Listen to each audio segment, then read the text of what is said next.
अस्सलाम वालेकुम जी। I am Bilal Pasha. ठीक है। और मैंने CSS 2018 क्वालिफाई किया था। ठीक है। उससे पहले I was working in Punjab agriculture department as a grade 17 officer, and उससे पहले I was sub inspector in Punjab police and all that. मैं तकरीबन एक साल मैंने जो है वो नोवा में US हिस्ट्री पढ़ाई। ठीक है। और अभी मैं इंडिविजुअली US हिस्ट्री पढ़ा रहा हूँ। तो अक्सर लोग पूछते हैं कि US हिस्ट्री की तैयारी बगैर किसी कोचिंग के, बगैर घर बैठे कर सकते हैं? तो जी बिल्कुल कर सकते हैं। मैं आपको एक प्लान बताता हूँ, उस प्लान को आप फॉलो करें तो आप US हिस्ट्री कर सकते हैं। सबसे पहले हम इसको देखते हैं कि US हिस्ट्री हम कैसे जाना घर बैठे कर सकते हैं या किसी की कोचिंग के बगैर कर सकते हैं। तो आप क्या करें कि आप 2016, 2017, 18, 19, 20 इनके ना पेपर निकालें। ठीक है।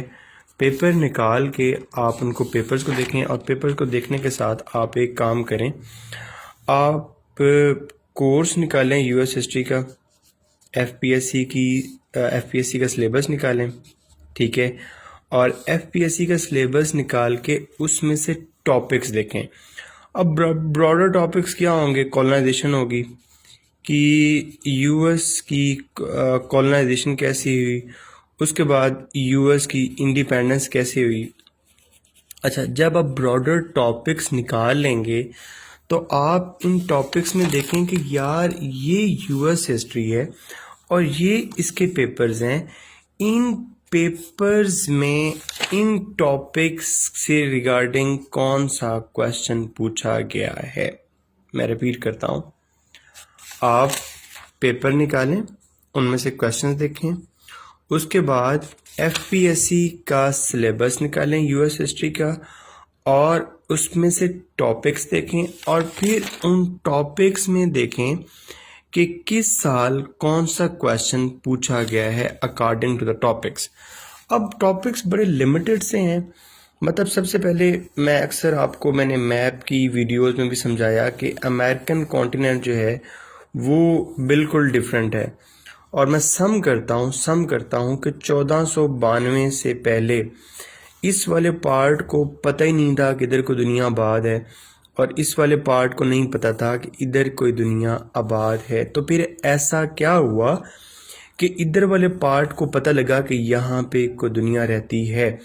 तो हमारा जो पहला टॉपिक हो जाएगा वो ये हो जाएगा, रीजंस ऑफ अमेरिकन कॉलोनाइजेशन, कि वो कौन सी रीजंस थी, वो कौन सी वजूहात थी जिनकी वजह से अमेरिकन कॉलोनाइजेशन हुई।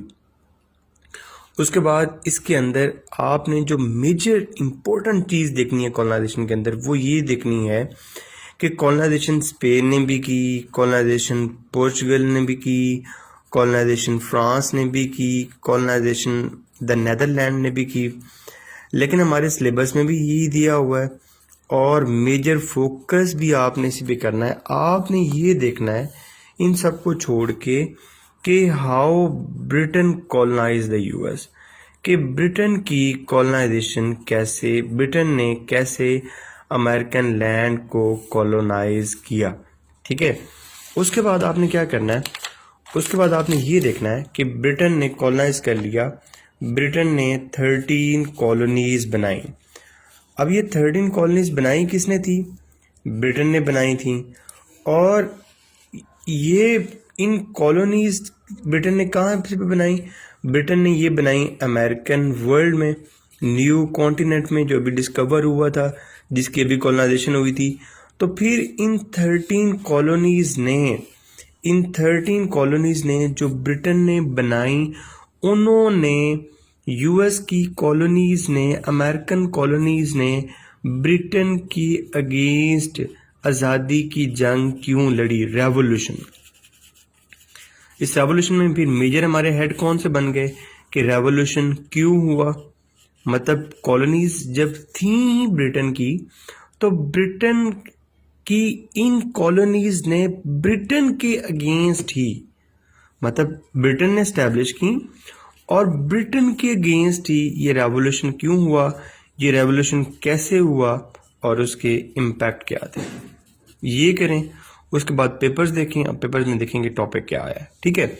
उसके बाद जो हमारा तीसरा मेन टॉपिक बनता है वो है कॉन्स्टिट्यूशन, कि 13 कॉलोनीज थी, उन्होंने आज़ादी हासिल कर ली।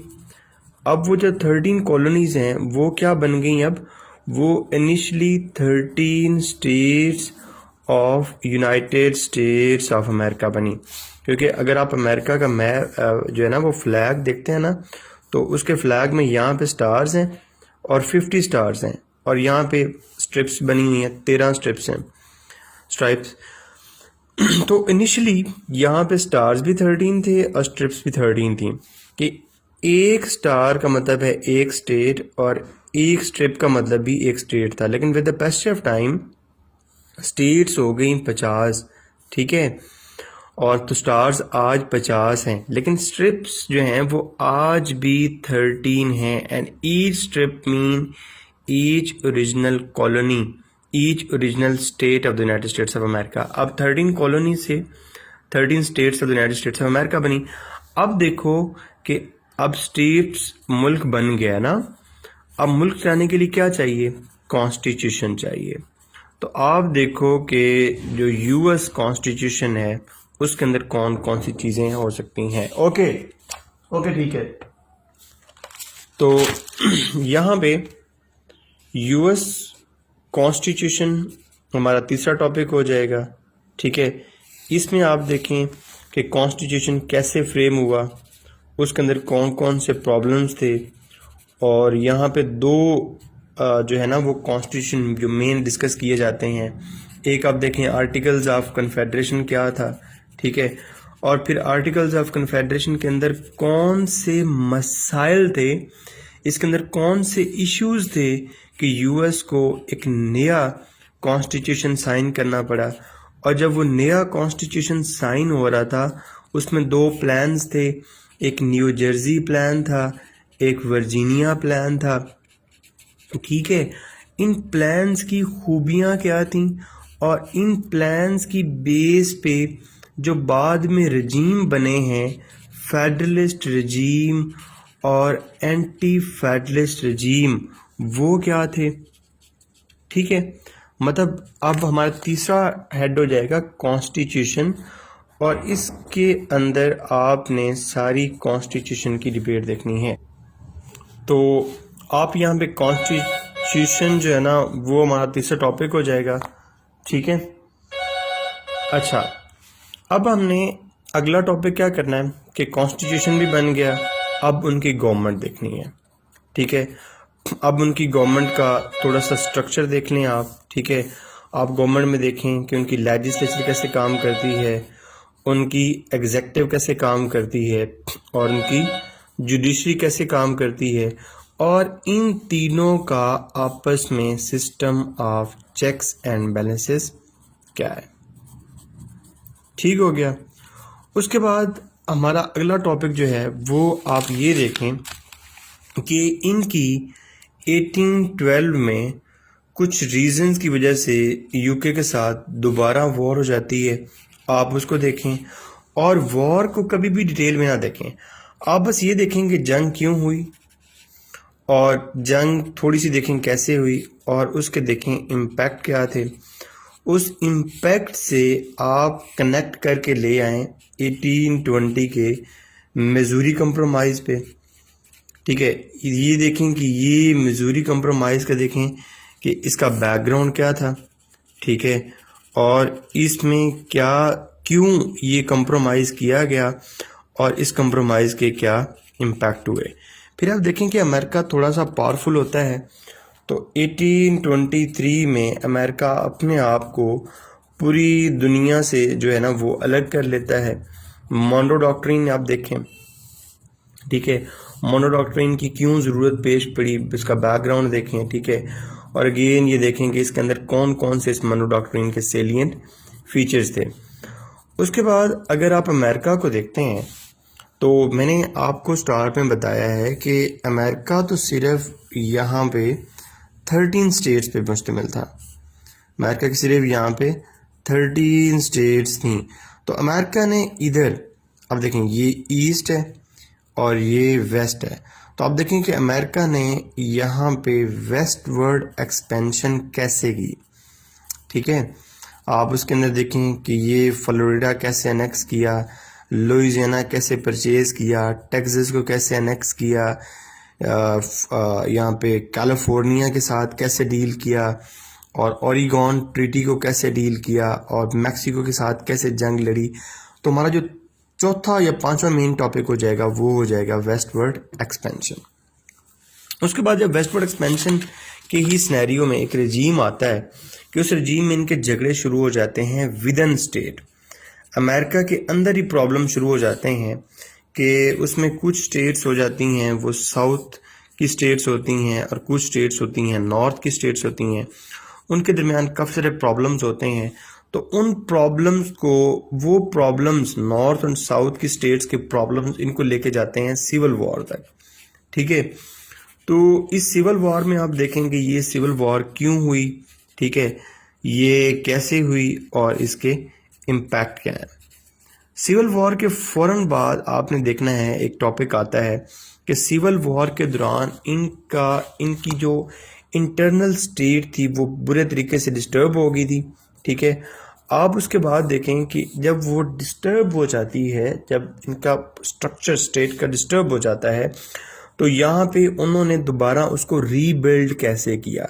ठीक है, उन्होंने उसकी रिकंस्ट्रक्शन कैसे की। ठीक है, और रिकंस्ट्रक्शन करते हुए उनको जो और प्रॉब्लम्स पेश है, उन्होंने थ्रू प्रोग्रेसिव मूवमेंट उन प्रॉब्लम्स को एड्रेस कैसे किया। ठीक है, उसके बाद हमारा जो है यूएस हिस्ट्री ऑलमोस्ट ख़त्म हो जाती है और हम एंटर हो जाते हैं एक ऐसे पीरियड में जिसको आईआर कहते हैं। ठीक है, अब यही तो फ़ायदा है कि यूएस हिस्ट्री का कोर्स आईआर के साथ ओवरलैप करता है। क्यों? अब आपने देखना है कि आपने वर्ल्ड वार 1 देखनी है, उसके अंदर यूएस का रोल देखना है। ठीक है, और आपने वर्ल्ड वार 2 देखनी है, उसके अंदर आपने यूएस का रोल देखना है। और इन दो वॉर्स ने यूएस को कैसे इम्पैक्ट किया, ये सबसे मेन इम्पोर्टेंट बात है। उसके बाद आपने ये देखना है कि 1929 में या 1920s और 1930s में एक फिनोमेना आया, वो सिर्फ यूएस के अंदर नहीं था बल्कि उस फिनोमेना की वजह से पूरी दुनिया अफेक्ट हुई थी। उसको कहते हैं ग्रेट डिप्रेशन। और आपने देखना है कि ग्रेट डिप्रेशन पूरी दुनिया में आया, यूएस में भी आया। यूएस ने उसको सॉल्व करने के लिए एक डील दी, उसको कहते हैं न्यू डील। ठीक है, उसके बाद आपने वर्ल्ड वार 2 तक मैंने आपको पहले बता दिया था। वर्ल्ड वार 2 के बाद आपने एक चीज़ देखनी है कि यहाँ पे अब ब्लैक्स जो है ना वो अपना आवाज़ बुलंद करते हैं कि हमें राइट्स मिलने चाहिए। तो ब्लैक्स के को राइट्स देने के लिए एक मूवमेंट जो बड़ी पहले से शुरू हुई होती है, उसको कहते हैं सिविल राइट्स मूवमेंट। आपने इस पीरियड के अंदर ये देखना है कि सिविल राइट्स मूवमेंट को कैनेडी ने और कुछ लोगों ने कैसे कैसे एड्रेस किया। और उसके बाद आगे सारी कोल्ड वॉर है। कोल्ड वॉर में आप यूएस का रोल देखेंगे, यूएसएसआर के साथ वो कैसे कंपटीशन में था। 1991 में आप देखेंगे कोल्ड वॉर ख़त्म होती है तो यूएस जो है ना वो दुनिया जो है ना वो यूनिपोलर हो जाती है और यूएस वर्ल्ड पावर बन जाता है। ठीक है, उसके बाद जो है ना ये सारे जो आपका करंट अफेयर है, ठीक है, क्योंकि देखो करंट अफेयर किसकी बेस पे चलता है? करंट अफेयर वर्ल्ड पॉलिटिक्स की बेस पे चलता है। ठीक है, अब आप यहाँ पे ये देखो कि वर्ल्ड पॉलिटिक्स की बेस पे कौन है? वर्ल्ड पॉलिटिक्स की बेस पे है यूएस। तो आप जब करंट अफेयर तैयार कर रहे होगे तो अल्टीमेटली आपका यूएस का एक क्वेश्चन वहाँ से अटेम्प्ट हो जाएगा। उसके बाद आप यूएस के पाक अफेयर्स के साथ रिलेशनशिप देखें तो ये भी सारा करंट अफेयर है। लेकिन मतलब पाक फेयर से भी एक आपका यूएस का क्वेश्चन अटैम्प्ट हो जाएगा। तो यूएस इस सिलसिले में बड़ा एक ब्लेस्ड सब्जेक्ट है कि आपका यूएस की तैयारी करते हुए आईआर भी, पाक अफेयर भी, करंट अफेयर भी और पॉलिटिकल साइंस के कुछ कंसेप्ट भी आपके क्लियर हो जाते हैं। ठीक है, अच्छा अब अगर हम जनरली देखें तो टॉपिक्स हमारे पास इतने ज़्यादा नहीं है, कुछ 10 से 12 टॉपिक्स हैं। कॉलोनाइजेशन, उसके बाद कॉलोनाइजेशन मतलब पहले अमेरिका की कॉलोनाइजेशन कैसे हुई, एक हमारे पास ये टॉपिक हो गया। उसके बाद आप ये देखें कि उन्होंने इंडिपेंडेंस कैसे ली, अपना कॉन्स्टिट्यूशन कैसे बनाया, अपने मुल्क को रन कैसे किया, उसके बाद सिविल वॉर कैसे लड़ी, उसके बाद सिविल वॉर के बाद वर्ल्ड वॉर 1 में कैसे रोल प्ले किया, वर्ल्ड वॉर 2 में कैसे रोल प्ले किया और कोल्ड वॉर में कैसे रोल प्ले किया, और कुछ जो उनके ज़ाती मामलात थे जैसे वेस्टवर्ड एक्सपेंशन कैसे की और सिविल राइट्स मूवमेंट के साथ कैसे डील किया। ठीक है, तो इस तरह आपका यूएस हिस्ट्री बेहतरीन जो है ना वो अटैम्प्ट हो जाएगा। मैं रिपीट करता हूँ, आपने एफपीएससी का सिलेबस डाउनलोड करना है, उसमें से आपने देखने हैं टॉपिक्स, और टॉपिक्स मैंने आपको एक एक करके बता भी दिए हैं कि उनके अंदर क्या करना है। ठीक है, और उसके साथ आपने ये देखना है कि उन टॉपिक्स में से पास्ट पेपर्स में से कौन से क्वेश्चन पूछे गए हैं, तो आपको सारी की सारी गाइडलाइन क्लियर हो जाएगी। ठीक है, बुक्स कौन सी करनी है, बुक्स मेरे पेज पे भी दी हुई हैं। ठीक है, आपने जो है मौजमदार की अच्छी किताब है, एक दफ़ा वो थोड़ी सी देख लें। ठीक है, और अगर आपने बहुत डीप स्टडी करनी है तो आप अनफिनिश्ड नेशन देख लें, ये भी बड़ी अच्छी किताब है। ठीक है, उसके बाद आप यूट्यूब को बहुत ज़्यादा फोकस करें, यूट्यूब पे बहुत बहुत अच्छे लेक्चर्स हैं। ठीक है, जैसे एक क्रैश कोर्स यूएस हिस्ट्री है, वो बड़ी अच्छी सीरीज़ है। ठीक है, उसके अलावा मैं आपको एक जो है ना वो लिंक बता देता हूँ इसका, या आप Duxters.com सर्च करेंगे ना तो बहुत अच्छी वेबसाइट खुल जाएगी, इसके ऊपर सारी यूएस हिस्ट्री दी हुई है। उसके अलावा आप यूएस गवर्नमेंट अगर सर्च करेंगे तो एक वेबसाइट खुल जाएगी, again very wonderful website for the understanding of the US history. ठीक है, और उसके अलावा एक history.com, ये भी बहुत अच्छी वेबसाइट है, आप यहाँ से भी गेन कर सकते हैं। ठीक है, अच्छा अब कुछ बातें ऐसी हैं जो मैं करना नहीं चाहता लेकिन मैं ज़रूर करना चाहता हूँ कि जनाब आप ये करते हैं वो करते हैं, तो यार मैं अल्लाह की ज़ात से बड़ा डर के कह रहा हूँ कि आप मेरे पेज पे जाएंगे तो आपको यार इतनी इन्फॉर्मेशन फ्री ऑफ कॉस्ट मिल जाएगी,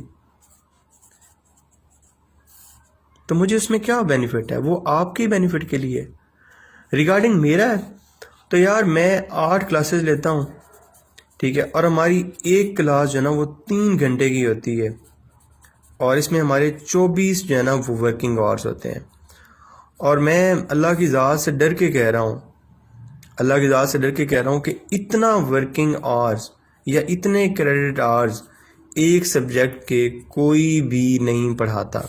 ठीक है, और अल्हम्दुलिल्लाह मतलब आई फील के मतलब मैं रिव्यूज़ भी लोगों को देखता हूँ अपने बारे में कि इतनी यूएस हिस्ट्री कोई भी इन डेप्थ में नहीं पढ़ाता जितनी मैं पढ़ाता हूँ। ठीक है, बाकी यार ये है कि there is no free lunch in the world, तो मैंने कुछ फ्री भी एक्सपेरिमेंट किया था लेकिन वो इतना जो है ना वो बेनिफिट नहीं हुआ, क्योंकि अनलेस आप फ्री होते हैं तो एक सेंस ऑफ बाइंडिंग जो है ना वो क्रिएट नहीं होती। ठीक है, इसलिए बड़ी लिमिटेड सी मैंने फ़ी रखी हुई है, लेकिन उस फ़ी में ये है कि नंबर ऑफ़ क्लासेस और नंबर ऑफ़ आवर्स जितने क्लास में मैं पढ़ाता हूँ उतने कोई भी नहीं पढ़ाता होगा।